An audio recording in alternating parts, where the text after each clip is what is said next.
আবারও স্বাগত ২১শে বিজনেসে। আপনাদের সঙ্গে আছি আমি জান্নাতুল বুশরা। ট্রাম্পের পাল্টা শুল্ক নিয়ে যুক্তরাষ্ট্রের সাথে ৩ দিন ব্যাপী দ্বিতীয় দফা আলোচনা শুরু করেছে বাংলাদেশ। ফেসবুক পোস্টে যুক্তরাষ্ট্রে বাংলাদেশ দূতাবাসের প্রেস মিনিস্টার গোলাম মোর্তজা জানান, বেশিরভাগ ইস্যুতে একমত বাংলাদেশ যুক্তরাষ্ট্র। সাদাত হাবিবি সেতুর রিপোর্ট। প্রধান উপদেষ্টার প্রেস উইং থেকে পাঠানো সংবাদ বিজ্ঞপ্তিতে জানানো হয়েছে, বুধবার দিবাগত রাতে ওয়াশিংটন ডিসিতে নয়া মার্কিন শুল্ক নীতি নিয়ে বাংলাদেশ আর ট্রাম্প প্রশাসনের মধ্যে প্রথম দিনের আলোচনা হয়েছে। ওয়াশিংটন ডিসিতে বাংলাদেশের প্রতিনিধি দলের নেতৃত্ব দেন বাণিজ্য উপদেষ্টা শেখ বশিরউদ্দিন। বৈঠকে ছিলেন জাতীয় নিরাপত্তা উপদেষ্টা ডক্টর খলিলুর রহমান, বাণিজ্য সচিব মাহবুবুর রহমান এবং ভার্চুয়ালি সেই বৈঠকে যোগ দেন প্রধান উপদেষ্টার তথ্য প্রযুক্তি ও টেলিযোগাযোগ বিষয়ক বিশেষ সহকারী ফাইয়েজ আহমেদ তৈয়ব।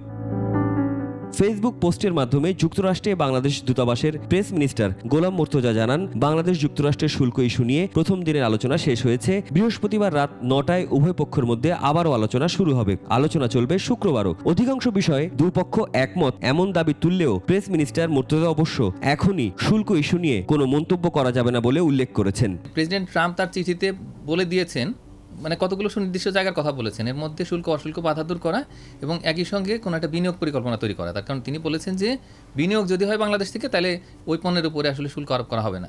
সুতরাং আমরা সেভাবে যেন আমাদের কৌশলটা ঠিক করি। গভর্নমেন্ট প্রকিউরমেন্ট কিভাবে বাড়ানো যায় সেটা নিয়ে হয়তো মার্কিন যুক্তরাষ্ট্রের একটা দাবি থাকতে পারে।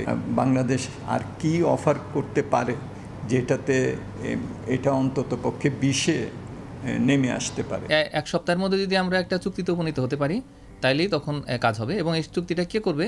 এটা কিন্তু অন্য কোনো ব্যক্তি বা সংস্থা করবে না, এটা করতে হবে মূলত বাংলাদেশের বাণিজ্য মন্ত্রণালয়ের। ১ আগস্ট থেকে নতুন শুল্ক কার্যকর হওয়ার কথা। এতে যুক্তরাষ্ট্রে প্রবেশে আগের প্রায় ১৬% আর নতুন করে ৩৫% শুল্ক সহ বেশিরভাগ বাংলাদেশি পণ্যের উপর মোট শুল্কের পরিমাণ দাঁড়াবে প্রায় ৫১%। সাদাত হাবিবি সেতু, ২১শে টেলিভিশন, ঢাকা।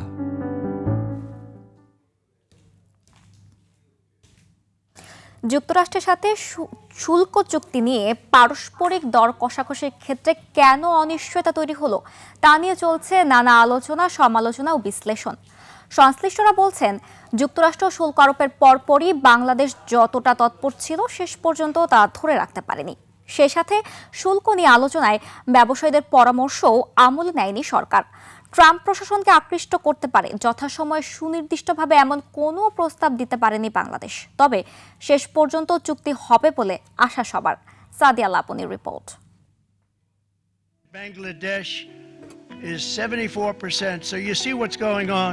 এপ্রিলে ট্রাম্পের পারস্পরিক শুল্ক আরোপের পর বাংলাদেশের পক্ষ থেকে ঠিক যতটা প্রস্তুতি নিয়ে ওয়াশিংটনে চিঠি পাঠানো হয়েছিল, সময় গড়ানোর সাথে সাথে দর কষাকষিতে ঠিক ততটাই ঢিলেঢালা ভাব চলে আসে।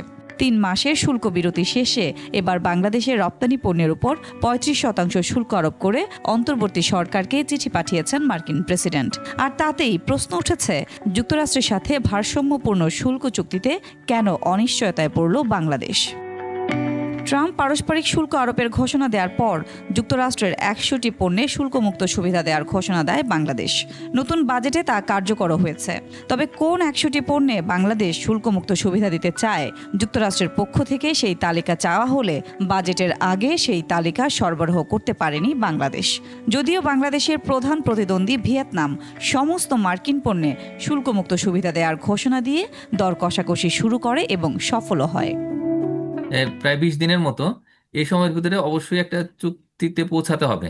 তার কারণ সব দেশই করছে। বাংলাদেশ যদি পিছনে পড়ে যায়, তাহলে কিন্তু বাংলাদেশ এই এমন একটা বাধার মধ্যে পড়বে মার্কিন যুক্তরাষ্ট্রের বাজারে, তখন কিন্তু বাংলাদেশের রপ্তানি অনেকটাই ক্ষতিগ্রস্ত হবে। এদিকে যুক্তরাষ্ট্রের সঙ্গে দর কষাকষির জন্য যুক্তরাষ্ট্রে ট্রাম্প প্রশাসন ঘনিষ্ঠ লবিস্ট ফার্ম নিয়োগ দেওয়ার পরামর্শ দিয়ে আসছিলেন দেশের ব্যবসায়ী নেতারা, যদিও সে বিষয়ে কোনো উদ্যোগ নেয়নি সরকার। এই নেগোসিয়েশনে যারা ছিলেন তাদের যে ভূমিকা সেটা ফ্রুটফুল হয়নি। আবার ওখানে একটা ইস্যু আছে যে আমাদের ভূমিকা পালন করার কোনো সুযোগ ছিল না, কারণ এখনও নাই। বলা হচ্ছে যে এটা হলো ইউএসের সাথে বাংলাদেশ গভর্নমেন্টের একটা নন ডিসক্লোজার এগ্রিমেন্ট আছে। সংশ্লিষ্টরা বলছেন, যুক্তরাষ্ট্রের সঙ্গে দর কষাকষিতে সফল হতে না পারার আরেকটি কারণ প্রস্তাবিত পারস্পরিক শুল্ক চুক্তিতে ওয়াশিংটন এমন কিছু শর্তারোপ করেছে যা প্রচলিত আন্তর্জাতিক বাণিজ্য প্র্যাকটিস ও দ্বিপাক্ষিক বাণিজ্য চুক্তির সঙ্গে সামঞ্জস্যপূর্ণ নয়। বাংলাদেশ যেসব বিকল্প প্রস্তাব দিয়েছে তাতে ২৬ জুনের সভায় একমত হয়নি ইউএসটিআর। ভূ রাজনৈতিক, ভূ অর্থনৈতিক বিভিন্ন ইস্যু আলোচনার মধ্যে থাকতে পারে। এরই মধ্যে যুক্তরাষ্ট্রকে ম্যানেজ করতে দেশটি থেকে আমদানি বাড়ানোর উদ্যোগ নিয়েছে বাংলাদেশ। এরই অংশ হিসেবে সরকারিভাবে বোয়িং উড়োজাহাজ, এলএনজি, তুলা এবং গমের আমদানি বাড়ানো হচ্ছে। এছাড়া গুঞ্জন রয়েছে সামরিক সরঞ্জাম কেনা নিয়েও। সাদিয়া লাবনী, একুশে টেলিভিশন, ঢাকা। এবার প্রসাধন ব্যবসায় নামলেন মার্কিন প্রেসিডেন্ট ডোনাল্ড ট্রাম্প। বাজারে আনলেন নতুন সুগন্ধি। বলা হচ্ছে ভিক্টোরি নামের এই পারফিউম জয়, শক্তি ও সাফল্যের প্রতীক। আর এই সুগন্ধির প্রচারণা ঘিরে ব্যাপক সমালোচনার মুখে পড়েছেন ট্রাম্প। সমালোচকরা বলছে প্রেসিডেন্ট হিসেবে দায়িত্ব পালন করতে গিয়ে ট্রাম্প প্রকাশ্যে ব্যক্তিগত ব্যবসার প্রচারণা করছেন। বিস্তারিত আফসানা নীলার ডেস্ক রিপোর্টে। মার্কিন প্রেসিডেন্ট ডোনাল্ড ট্রাম্প নিজের নামে সুগন্ধি পণ্য বাজারে এনেছেন। সম্প্রতি নিজের সামাজিক যোগাযোগ মাধ্যম ট্রুথ সোশ্যালে ট্রাম্প লেখেন, এই তো ট্রাম্প সুগন্ধি, নাম ভিক্টোরি 4547, কারণ এগুলো জয়, শক্তি ও সাফল্যের প্রতীক। নতুন এই সুগন্ধিগুলো পুরুষদের জন্য কালো ও নারীদের জন্য লাল বক্সে সোনালী অক্ষরে ট্রাম্প ব্র্যান্ডে বাজারজাত করা হয়েছে। বোতলের আকৃতি ট্রাম্পের ক্ষুদ্র ভাস্কর্যের মতো। এই সুগন্ধির মূল্য বাংলাদেশি মুদ্রায় ৩০,০০০ টাকার বেশি। এদিকে এই সুগন্ধি বাজারজাত করে আবারও বিতর্কের কেন্দ্রে ট্রাম্প। রাজনৈতিক পর্যবেক্ষকরা প্রশ্ন তুলেছেন, প্রেসিডেন্টের পদমর্যাদা ব্যবহার করে ট্রাম্প ও তার পরিবারের সদস্যরা ব্যক্তিগতভাবে আর্থিক লাভবান হচ্ছেন কিনা। সামাজিক মাধ্যমেও তীব্র প্রতিক্রিয়া দেখা দিয়েছে। সমালোচকরা বলছেন, প্রেসিডেন্ট হিসেবে দায়িত্ব পালন করতে গিয়ে ট্রাম্প প্রকাশ্যে ব্যক্তিগত ব্যবসার প্রচার করছেন। সুগন্ধি পণ্য ছাড়াও ট্রাম্প পরিবারের সাম্প্রতিক ব্যবসার তালিকায় রয়েছে টেলিকম সেবা ও স্মার্টফোন। আফসানা নীলা, ডেস্ক রিপোর্ট, একুশে টেলিভিশন। এবার এশিয়ার প্রধান শেয়ার বাজারের খবর। সূচকের মিশ্র প্রবণতা দেখা যাচ্ছে এশিয়ার বেশিরভাগ পুঁজিবাজারে। জাপানের শেয়ার বাজার নিকি সূচক ১৭৪ পয়েন্ট কমে দাঁড়িয়েছে ৩৯,৬৪৬ পয়েন্টে। বেড়েছে হংকংয়ের শেয়ার বাজার হ্যাংসেং এর সূচক ১৬৪ পয়েন্ট বেড়ে অবস্থান করছে ২৪,০৫৬ পয়েন্টে। বেড়েছে সিঙ্গাপুরের এসটিআই এর সূচক, এটি ১৮ পয়েন্ট বেড়ে অবস্থান করছে ৪,০৭৬ পয়েন্টে। চীনের শেয়ার বাজার সাংহাই কম্পোজিট ইন্ডেক্স অবস্থান করছে ৩,৫০৯ পয়েন্টে, যা আগের দিনের চেয়ে ১৬ পয়েন্ট বেশি। বোম্বে সেন্সেক্স 30 ইন্ডেক্সকে দেখা যাচ্ছে নিম্নমুখী প্রবণতায়। সেন্সেক্সকে সূচক ২৫৯ পয়েন্ট কমে অবস্থান করছে ৮৩,২৭৬ পয়েন্টে। কমেছে থাইল্যান্ডের থাই স্টক এক্সচেঞ্জের সূচক, এটি ৫ পয়েন্ট কমে অবস্থান করছে ১,১১০ পয়েন্টে। এখন জানিয়ে দিচ্ছি আন্তর্জাতিক বাজারে জ্বালানি তেলের মূল্য পরিস্থিতি। বিশ্ব বাজারে জ্বালানি তেলের দাম বেড়েছে। সেপ্টেম্বর ২০২৫ সরবরাহ চুক্তিতে ক্রুড অয়েল ব্র্যান্ড ব্যারেল প্রতি বিক্রি হচ্ছে $৭০.৩১, যা আগের দিনের চেয়ে প্রতি ব্যারেল $0.12 বেশি। এবার জানাবো আন্তর্জাতিক বাজারে সোনা ও রূপার দাম। আন্তর্জাতিক বাজারে বেড়েছে স্বর্ণের দাম। ২২ ক্যারেটের প্রতি আউন্স স্বর্ণ বিক্রি হচ্ছে $৩,৩২, যা আগের দিনের চেয়ে $9.25 বেশি। বেড়েছে রূপার দামও। প্রতি আউন্স রূপা বিক্রি হচ্ছে $৩৬.৫৬, যা আগের কার্যদিবসের তুলনায় $0.17 বেশি। এদিকে দেশের বাজারে অপরিবর্তিত রয়েছে সোনা ও রূপার দাম। ২২ ক্যারেটের প্রতি গ্রাম স্বর্ণ বিক্রি হচ্ছে ১৪,৬২২ টাকায়, আর একই মানের প্রতি গ্রাম রূপা বিক্রি হচ্ছে ২৪১ টাকায়। আন্তর্জাতিক বাজারে গম, তুলা, চিনি ও সয়াবিন তেলের বাজার দর। বিশ্ব বাজারে কমেছে গমের দাম।